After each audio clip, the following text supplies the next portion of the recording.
having a life scholarship and being able to afford to go to college made me feel inspired to go. When I got a life scholarship, it was such a relief. I knew that I wanted to have an impact. Having a life scholarship through the SC Education Lottery was huge.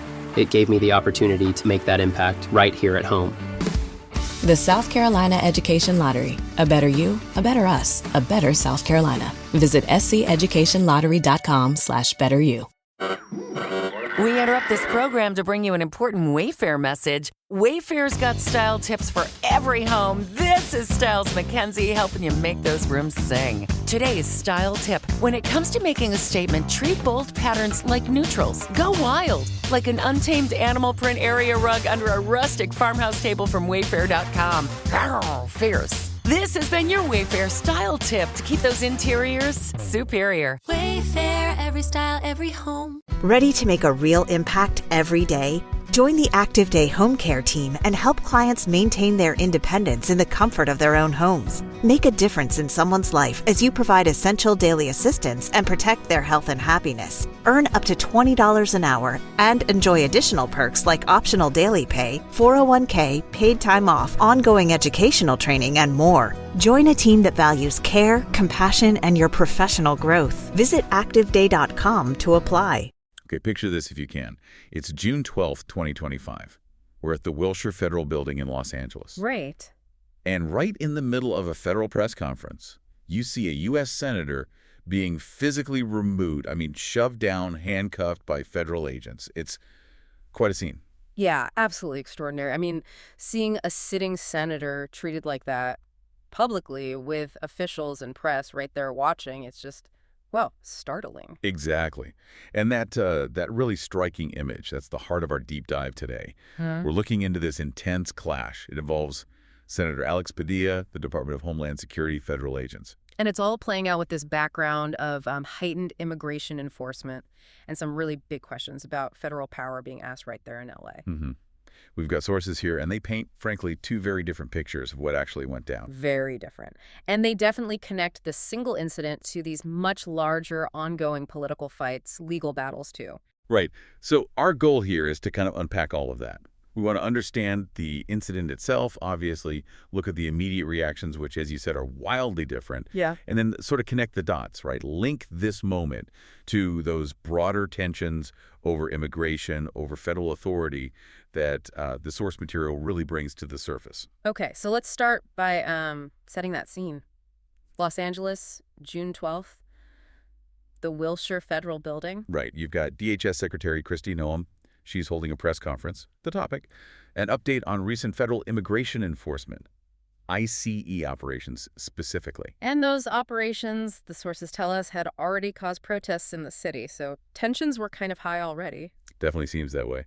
And Senator Alex Padilla, he's also in the building at the same time. Yeah, but not initially for the press conference, right? The sources say he was actually there for a totally separate, previously scheduled meeting. That's right, with other federal officials, including, interestingly, General Gregory Guillot, who heads U.S. Northern Command. Which is significant, given Northcom's role in domestic security. So that meeting itself might tie into the whole federal deployment issue simmering in L.A. Good point.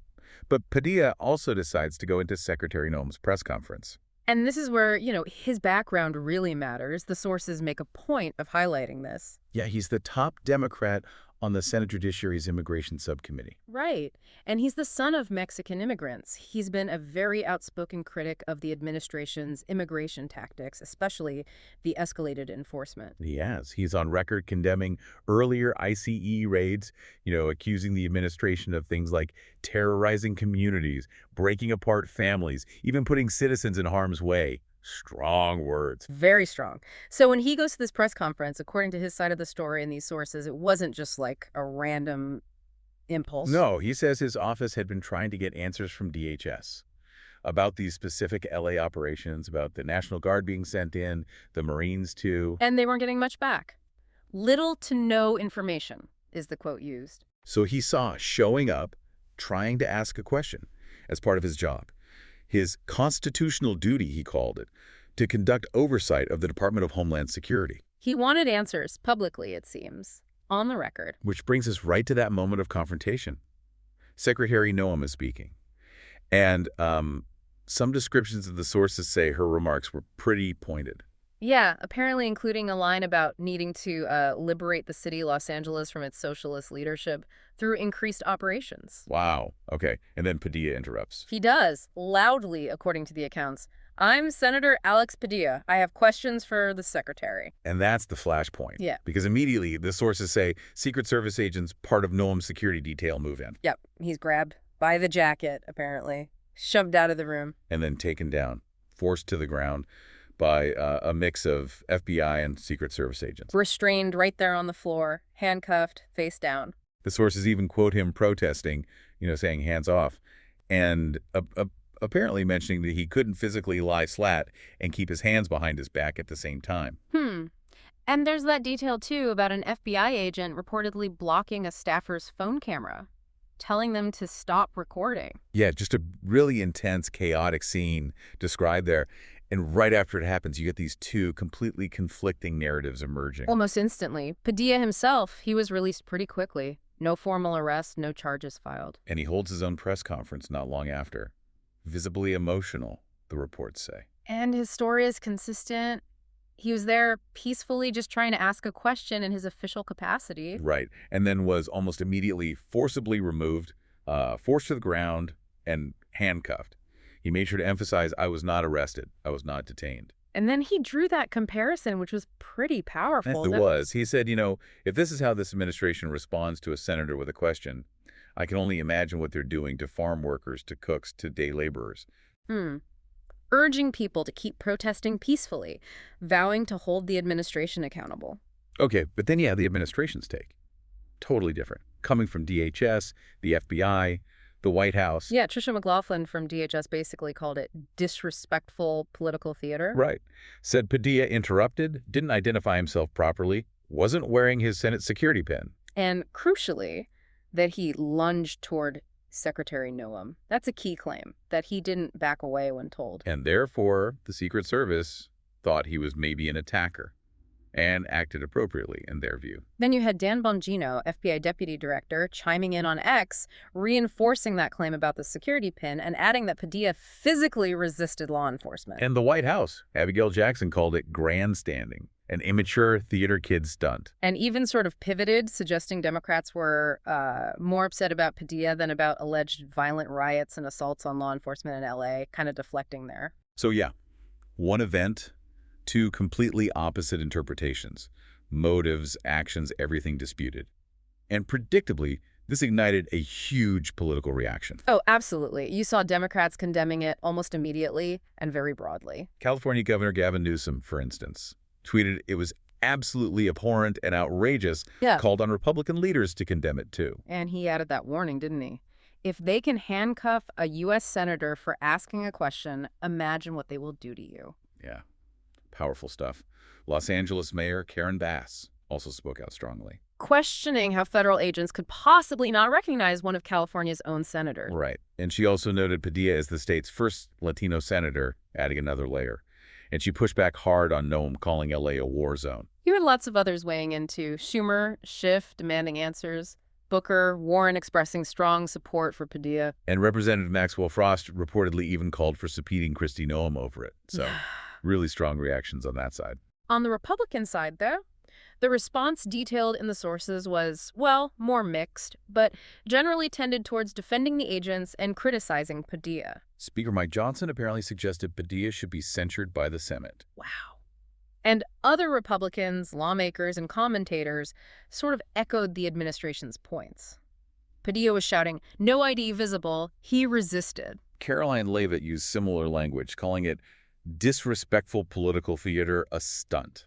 So you really see the partisan lines drawn immediately and sharply over this incident. And it's so important for us looking at this and for you listening to remember, we're just laying out these different viewpoints as they're presented in the source material. Exactly. We're not taking a side here. Our job is to show you the conflicting narratives, the different ways this single event was framed and interpreted by the key players involved. Because this event, as the sources make really clear, it wasn't just about Padilla and Noam in that room. It's deeply tangled up in that bigger picture. Definitely. The intensified federal immigration enforcement, The administration's use of Federal Forces, National Guard, Marines specifically in Los Angeles, that's the crucial context. Secretary Noem's press conference was about those very things, the ICE operations, the federal troop deployment. And that deployment itself was already a huge point of contention. Governor Newsom had filed a legal challenge against it. Right, and the arguments from critics like Newsom, Padilla, and others, as laid out in the sources, are pretty stark. They call it unprecedented overreach, a manufactured crisis. Language like terrorizing communities. Accusations that it's an attack on our constitutional order, maybe an attempt to test the limits of presidential power, to circumvent due process, really fundamental questions being raised. And Padilla, given his role on that Senate Judiciary Immigration Subcommittee, is right in the thick of these debates. His history shows that. The sources mention him pushing for investigations into past IC raids, condemning policies like family detention. And what I found really telling was the mention of his opposition to even the attempt to invoke the Alien Enemies Act of 1798. Right, that's a really old, kind of obscure law. Exactly. It allows the president to deport non-citizens from countries the U.S. is hostile towards. Bringing that up shows just how deep the historical and legal tensions run here. It's not just about current policy fights. So when you step back and look at this whole incident through the lens of these sources, what's the main takeaway? What does it really highlight? Well, it's clearly an extraordinary event. You just don't see this happen. And it really underscores the severe escalation in tensions. Yeah, between the administration and its critics, particularly over immigration policy and maybe more broadly, the use of federal power. You have the administration framing it one way, a necessary response, they'd say, to a senator behaving improperly, maybe even posing a threat. And then you have the Democrats' view, as reflected in the sources. This is an alarming affront to democracy, a worrying sign maybe of authoritarian tendencies. Just completely different interpretations of the same few minutes of interaction. And the immediate impact, noted right there in the material, was these intensified calls for congressional oversight. And the sense that this is definitely going to pour more fuel on the fire of those ongoing legal and political fights about federal power, military deployment domestically, immigration enforcement, all of it. So wrapping it up, you've got this dramatic physical removal of a U.S. senator.